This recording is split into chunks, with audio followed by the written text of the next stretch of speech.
Hi, welcome to this new tutorial on Excel shortcut keys. In the previous two videos, we completed shortcuts from 1 to 20. In this tutorial, we will be discussing the shortcuts of Excel from 21 to 30 in our order.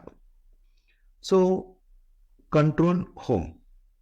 Suppose if I place cursor here, if I am thinking about moving to the first cell, that can be done by using Control Home.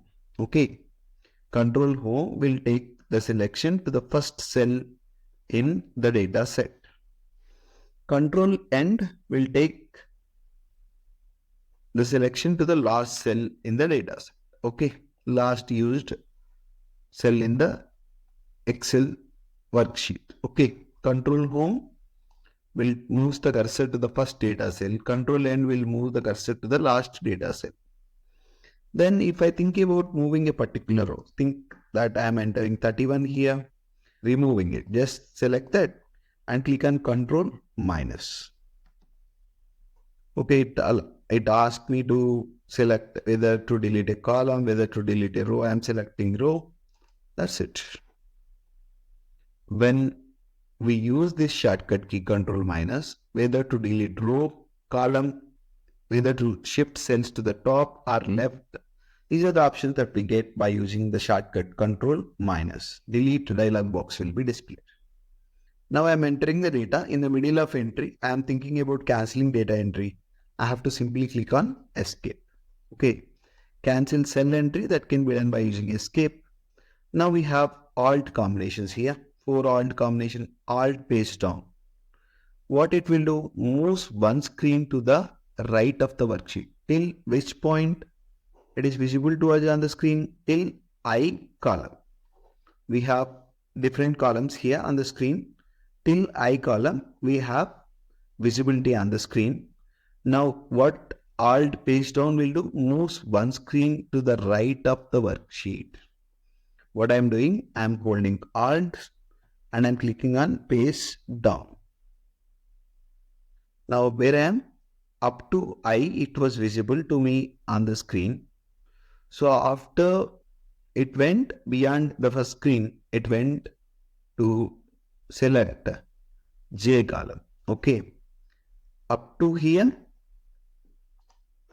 I column is visible. Moves one screen to the right. Now first alt paste down will take me to the next screen on Excel worksheet. If I use alt page up, what it will do? Alt page up. It moves the cursor back to one screen to the left of the worksheet. Okay. To the right, next screen, alt page down. Previous screen, alt page up. These are the two important shortcut keys to move from when we have large set of data. When you think about quick navigation around data set by using the screen data, that can be done by using alt page up and alt page down. Now alt shift page down and alt shift page up. Extend the selection of current cell till the end of the current screen. Suppose think that I have data up to here, Q. Okay.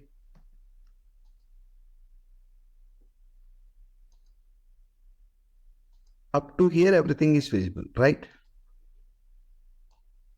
To Y.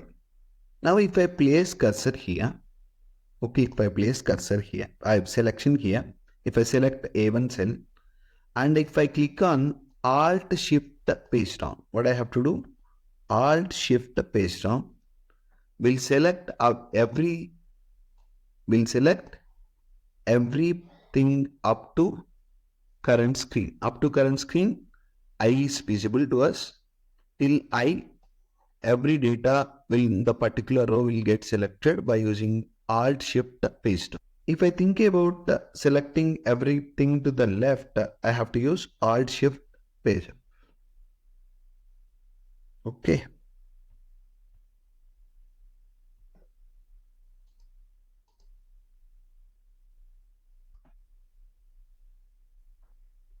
Okay. In this manner, I can use alt shift page down and alt shift page up to extend selection to the left and right on the current screen.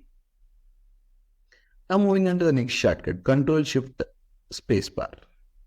Ctrl Shift Spacebar will allow me to select entire data. Entire active worksheet will be selected by using Ctrl Shift Spacebar.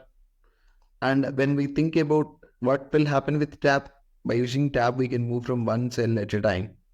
But when I think about moving to previous cell, it is about Shift tab. When I use Shift tab, I can go back. Okay. Now I am here. Shift tab will allow me to go back by one cell. Tab will allow me to go forward. Shift tab will allow me to go back. These are the important shortcut keys we have in part 3 of Excel shortcut keys. Thank you.